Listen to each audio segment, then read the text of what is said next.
It was headline news from the start. The January 18th, 1968 edition of the Houston Home Journal revealing all the details about Pabst Brewing Company's plans to build a multi-million-dollar brewery in Middle Georgia. This was a 700-acre facility that was going to produce, just millions of barrels of beer here. A big industry for little Perry, Georgia. Ellie Loudermilk recalls a buzz going through town 50 years ago.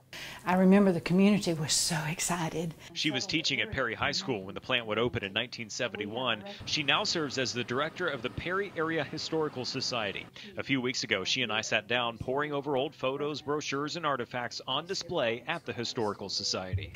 It flourished extremely well in the very beginning and all through the 70s. The groundbreaking on June 20th, 1968 was nothing short of ceremonious. Local and state leaders donned suits and ties, turned shovels, and gave speeches. The positivity in the community was palpable. Not only was the company's $40 million investment and a $50 million expansion to follow significant for a town the size of Perry, but the promise of hundreds of new positions also brought new hope to people looking for a job. This meant employment for people of all ages in the community. It was huge.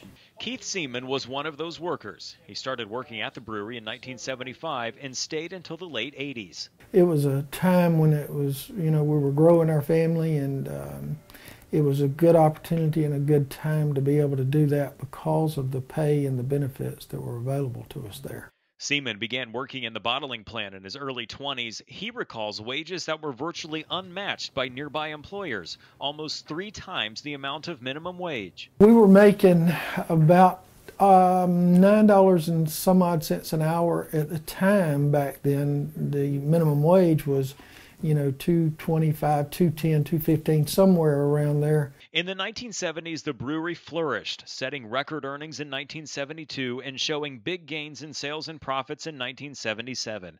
The number of produced barrels each year increased from 1.7 million in the beginning to 6 million by 1977. In the years that followed, corporate buyouts would take place.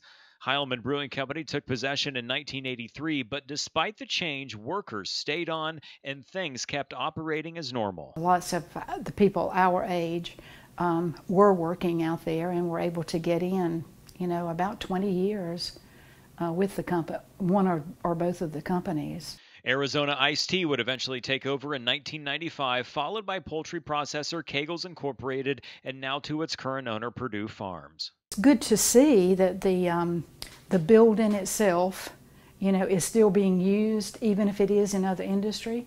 It's good to see that industry has continued, because the economic development of the community has been invaluable. Nowadays, a shelf of artifacts featuring cans, newspaper clippings, hats, and other memorabilia at the Historical Society tell the tale of Pabst and its past.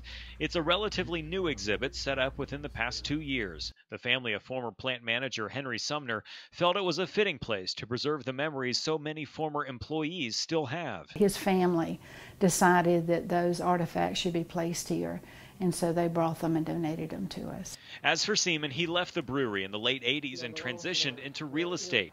He says he'll never forget how blessed he felt to have a job there. To be able to be one of those 400, I was very fortunate. In Perry, Aaron Leedy, WGXA News.